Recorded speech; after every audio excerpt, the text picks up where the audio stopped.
First, आप लोग please safe रहो। अगर आपको लग रहा है कि आपको 1 साल से कोरोना नहीं हुआ है इसलिए आप कोई सुपर हीरो हो या आपकी इम्यूनिटी बहुत अच्छी है और आपको ऐसे कुछ नहीं होगा, तो आप गलत फहमी में हो। हम यंग लोगों को देख रहे हैं। I mean, we have a 35-year-old who's on the ventilator and we are not able to help people now. So we do not want, we really don't want any of you to be in that situation. So, sorry.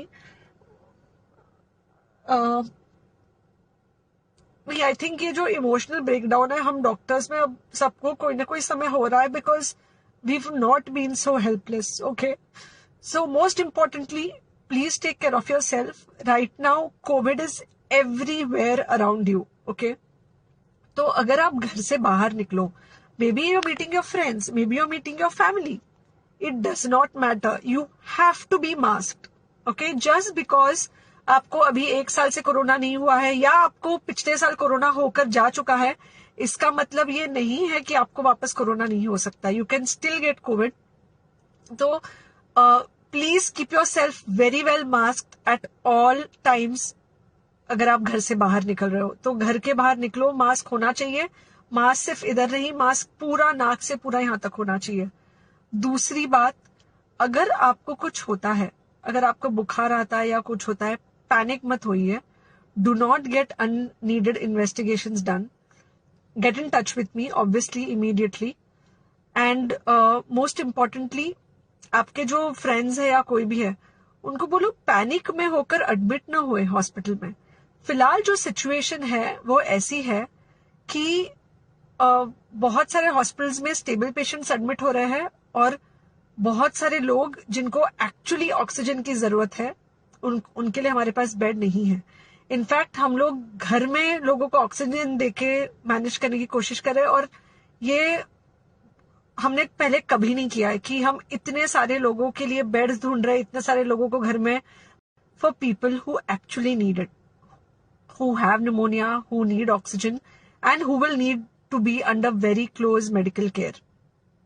Third thing, if you have not taken the vaccine, अगर आपने vaccine नहीं ली है किसी भी कारण से, हो सकता है आप ट्रैवल कर रहे हो सकता है आपको वैक्सीन की हिचक हो सकता है आपने कुछ व्हाट्सएप पे फॉरवर्ड पढ़ा हो कि वैक्सीन की वजह से कुछ साइड इफेक्ट्स हो रहे हैं या कुछ हो रहा है. It's untrue. Please take your vaccine. ये हमको डेफिनेट दिख रहा है कि जो लोगों के 2 वैक्सीन के शॉट्स होकर 2 हफ्ते हो चुके हैं उनमें डेफिनेटली हमको इन्फेक्शन, सीरियस इन्फेक्शंस कम दिख रहे हैं और हॉस्पिटलाइजेशन ना के बराबर है. So the vaccine is definitely helping. Okay, so take care of your self. Do not take COVID-19 lightly. Please pray for the people in the hospital and please pray for the families and the caretakers of all these people in the hospital. उनको आपके प्रार्थना की बहुत जरूरत है और सबसे ज्यादा जरूरत है कि आप अपना ध्यान रखें. ओके, एंड बस घर पे रहो. आप कुछ हफ्तों तक सिर्फ घर पे रहो जब तक हम ये सिचुएशन ऐसे हैंडल कर सके कि हम एटलीस्ट कुछ हो जाए तो हम हॉस्पिटल में पेशेंट्स को ले सके. फिलहाल हालत ऐसी है कि डॉक्टर्स और डॉक्टर्स के रिलेटिव्स को भी नहीं मिल रहा है बेड. तो आप सोचिए कि it's an absolutely helpless situation. Okay, I think अगर हम सब इतना ध्यान रखेंगे we will definitely come through this second wave very well. Okay, and then we will have to work on not allowing a third wave. So third wave का हम बाद में सोचेंगे, वो तो नहीं आना चाहिए, पर जो ये second wave है इससे हमको कोई भी हालत में एकदम सेफली निकलना है. Okay, take care. I really love you. આજે જ અમારી YouTube ચેનલ સબસ્ક્રાઇબ કરો અને સમાચારોના વધુ વિડીયો નિહાળો.